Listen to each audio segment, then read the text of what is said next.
ఇస్లాం పుట్టింది 1400 సంవత్సరాలు, క్రైస్తవం పుట్టింది 2000 సంవత్సరాలు. కానీ భగవద్గీత పుట్టింది ఎప్పుడో తెలుసా? భారతదేశానికి స్వాతంత్రం వచ్చే నాటికి శ్రీకృష్ణ పరమాత్మ అర్జునుడికి భగవద్గీత ఉపదేశించి 5048 సంవత్సరాలైంది. అంటే ఇప్పటికీ 5122 సంవత్సరాలైంది. అంటే ప్రపంచంలో ఏ ఇతర మత ఆవిర్భావం జరగని రోజుల్లో పుట్టిన భగవద్గీతని ఎవడ్రా మత గ్రంథం అంది? అలాంటి బోధ చేసిన శ్రీకృష్ణ పరమాత్మని ఎవడ్రా హిందూ దేవుడంది? వాడు సార్వజనీనమైన దేవుడు. ఎవడు? శ్రీకృష్ణ పరమాత్మ. కృష్ణం వందే జగద్గురు క్లారిటీ లేని ఇంగ్లీష్ లో ట్రాన్స్లేట్ చేసుకుని కృష్ణం వందే జగద్గురువుని చదవకండి. ట్రాన్స్లేట్ చేసుకుంటే ఏమొస్తుంది? ఇంగ్లీష్ లో రాసుకుంటే కృష్ణం వన్డే జగద్గురు అని చదువుతాం. వాడు వన్డే జగద్గురు కాదురా, వాడు లైఫ్ టైం జగద్గురు ప్రపంచానికి.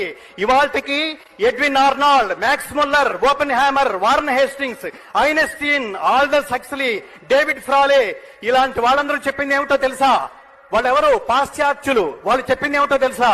భగవద్గీత లేకపోతే ప్రపంచ వాంగ్మయం పరిపూర్ణమైనట్టు కాదు అన్నారు. అది ఈ దేశం, అది మన దేశం.